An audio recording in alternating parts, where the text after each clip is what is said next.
Hello all.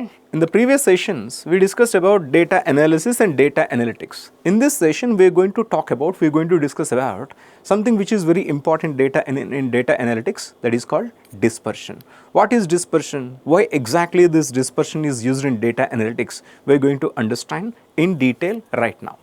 Now, when you talk about a dispersion, it just talks about the range of the data points. When you collect a data set, which are some variables, how widely these variables or the data points spread across.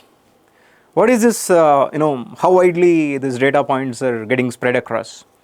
When you collect the data points, those data points will have a midpoint. That midpoint could be either mean, median or mode. We discussed about this mean, median or mode in the previous sessions. From the midpoint, how widely or how closely the data points are clustered around, the data points are spread across. That is called a dispersion. It just talks about the total range of the data points from the midpoint.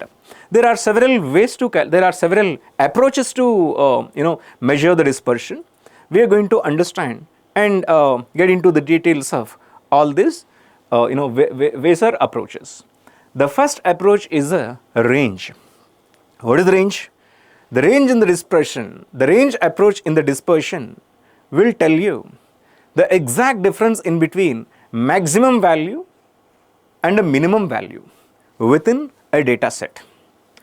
The maximum value, let us say you just have collected some variables, ages. The minimum age is, let us say, 5 years in the data set that you have collected. The maximum age 90 years. Here the range is 90 minus 5, which is equal to 85.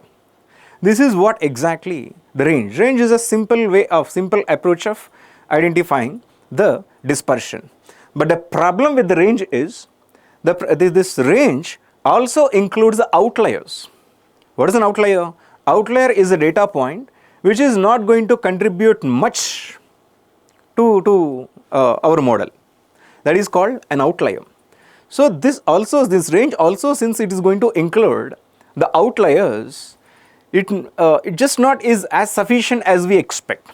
So that is the problem with the range, because when you collect the ages for some business model, you may collect the age of one person which is equal to 90, but that person doesn't contribute to your business model, right? Where the people with 90 years, most of the time they just confined it to their home. They will not be able to contribute to your business model. This is what exactly is an outlier. Since it also is going to cover the outliers, it is not as sufficient as we expect. It may exaggerate or understate the actual spread in the most of the data points. The ideal spread for a business model, it is a Flipkart. The ideal spread of the data points would be in and around from 15 to 60. Anything less or anything more will be the outlier. Since also it does include, it may exaggerate the total range or understate the total range. How widely they spread across.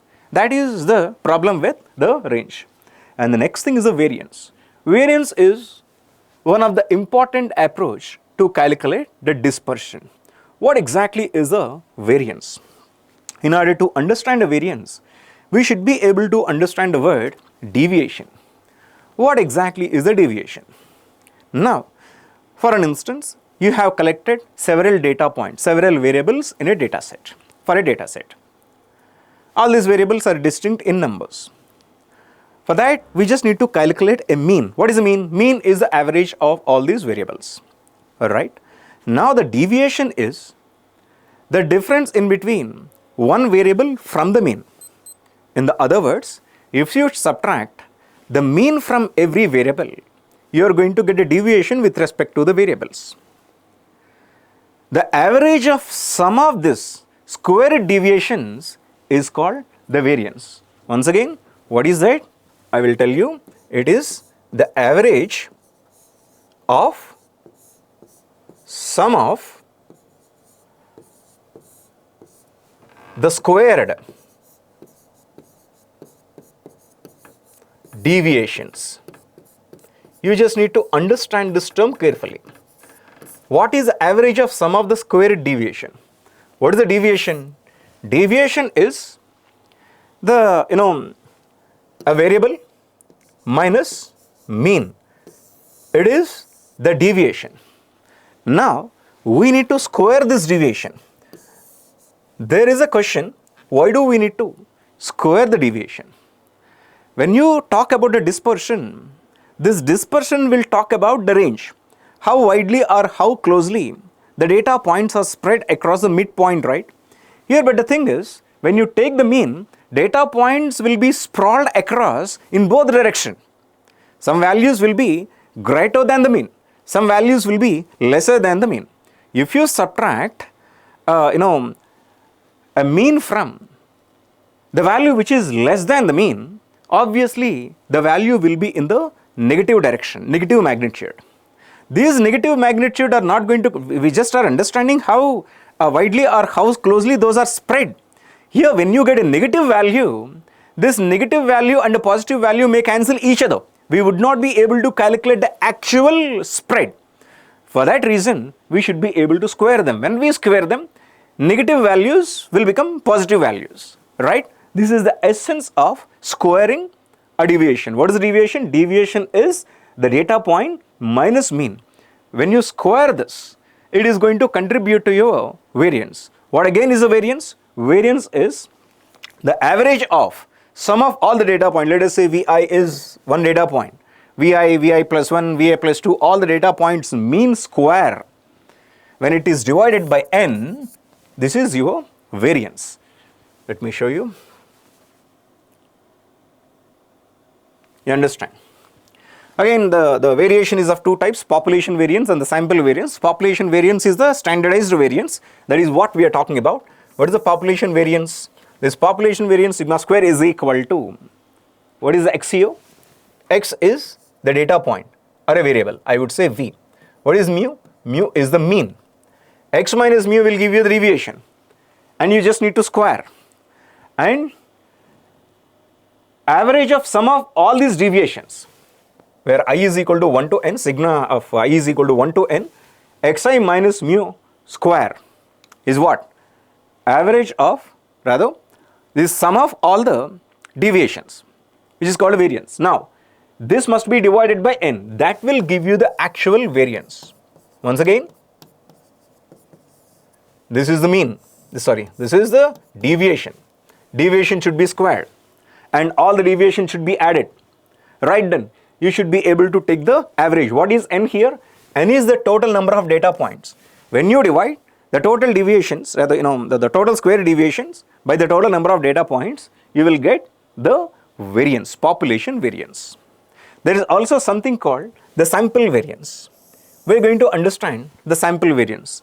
Why do we require a sample variance? Now let us see what is sample variance.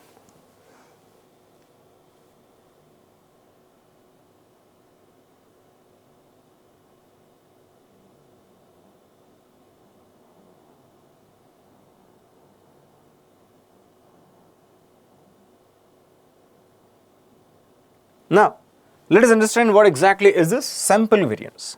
Generally, how do we deal with the data set?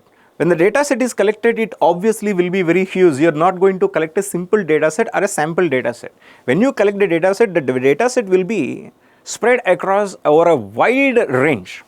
So, but when you have to deal with the data set, you just will only be able to deal with a sample data set, sample size data set. That is, that you are going to take a few values from them, from the data set, then you will apply the variance or dispersion.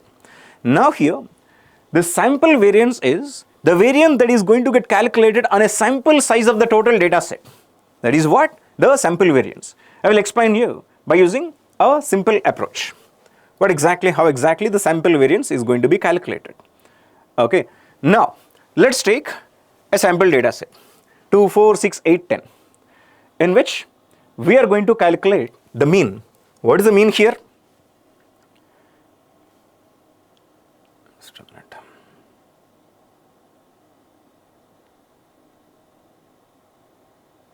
Okay, this sample data set.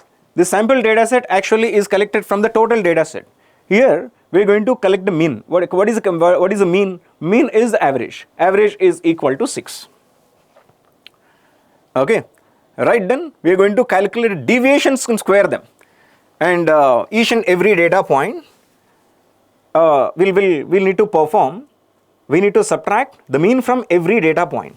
So 6 is the mean, okay, it is being subtracted from every data point, right after which we are squaring them. Then we are going to have all the deviations. Then we just need to add them. So this is the square deviations. When we add this, you are going to get the variance. But a sample variance is, we just need to divide it by n minus 1. But in the normal variance, we are going to divide it with a n. But in the sample variance, we are going to divide it with the n minus 1. This is, the difference in between sample variance and the actual total variance. Okay, once again, in the sample variance, we are going to divide the total, the values, the deviation values, square deviation values with n minus 1. But in the actual deviation, the actual variance, population variance, which otherwise also is called a population variance, we are going to divide the total deviation, total square deviations with n. Here we are going to divide it with n minus 1. This is the difference in between population variance and the sample variance. I also will show you one example for the population variance. Let us go for a population variance. Once again, what is the population variance here? The population variance is sum of all the square deviations, right? It's sum of all the square deviations. Let's see. Now collective population is 35791, for which average is 7, mean is 7. Now subtract 7 from every data point and square it. You are going to get the square deviations.